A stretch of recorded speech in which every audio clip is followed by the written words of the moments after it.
We are down to the last skill now, mastery of tone. With tone, it is seeing or recognizing where the light falls on an object and the shadow is cast by it.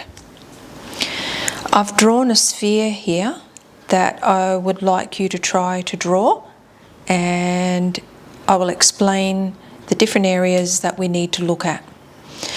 First we've got our light source up here. It's falling directly on the sphere.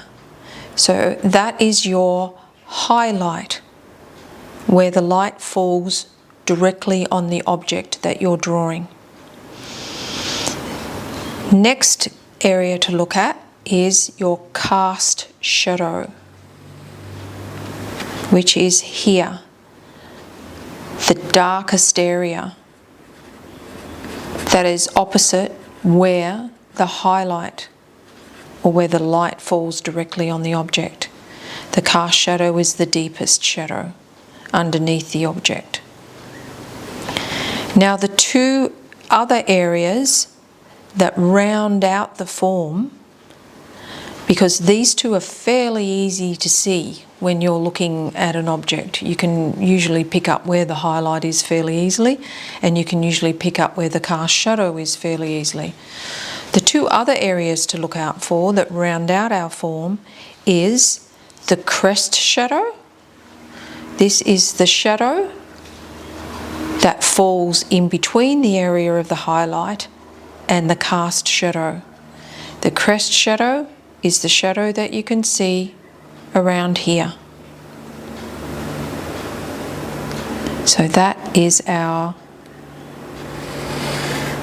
crest shadow.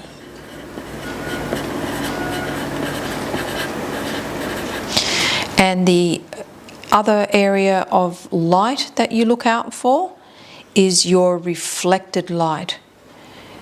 That tiny little rim of light underneath here that is actually from the light falling down on the surfaces around the object that you're drawing and bouncing back up into the object. And that is called reflected light.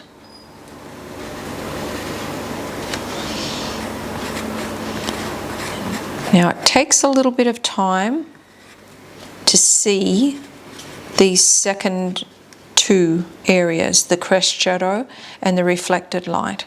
But once you get to see them and draw them, then that will round out your form with tone, and you will get lovely three-dimensional drawings.